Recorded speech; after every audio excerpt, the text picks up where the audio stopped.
National parks across the U.S. are suffering after steep cuts from the Trump administration. Internal government data shows at least 90 national parks reported problems stemming from departures, cuts, and a hiring freeze that was between April and July.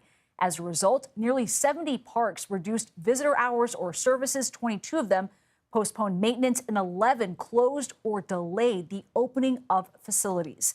Earlier this summer, we visited Maryland's Assateague Island National Seashore, which is managed by the National Park Service. And according to analysis by the National Parks Conservation Association, the Trump administration is also falling behind on its pledge to hire nearly 8,000 seasonal workers, with just over half of those positions filled by July. And that does include crucial lifeguard roles. The reason there are no lifeguards at Assateague is honestly a symptom of the chaos and dysfunction that has been impacting this agency since the beginning of this administration. And Kristen Brengel joins us now. She's the Senior Vice President of Government Affairs at the National Parks Conservation Association. Kristen, thanks for joining us to talk about this important topic here. So your organization found that staffing for the National Park Service is down 24% overall since President Trump took office in January. So this, though, goes well beyond just inconveniences for tourists. How could these shortages potentially also affect visitors' health and physical safety, and has it already done so? Yes, what we found in the data that the Park Service recorded was that not only are lifeguards in need in national seashores, but everyone from custodial staff at the Grand Canyon, hazardous tree removal staff at battlefields, even preventative search and rescue folks at Joshua Tree are missing from our national parks now because of this severe staff reduction. In addition to all of that, there's been a heavy emphasis on Washington, D.C. right now. The maintenance of all of the lighting around the National Mall there are much fewer people doing that now than there would have been back in January.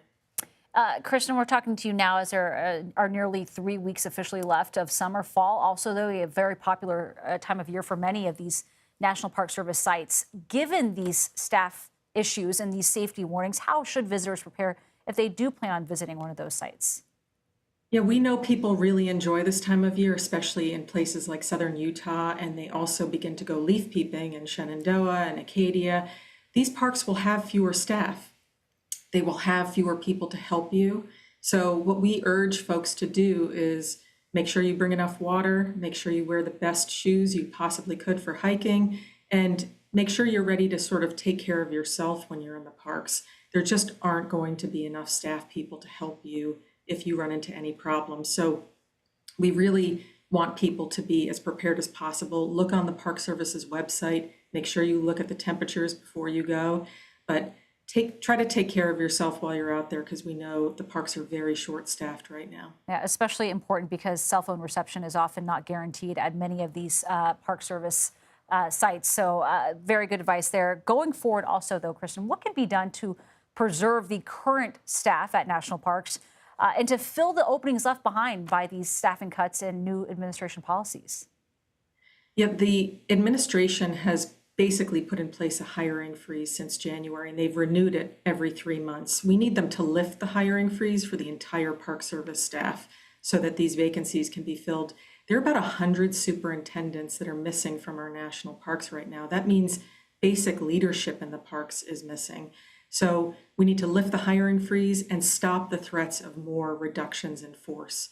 It's just essential. We need these Park Service staff. 24% since January is devastating to the parks, and we need to fix that immediately. Kristen Brengel, thank you for joining us. Thank you.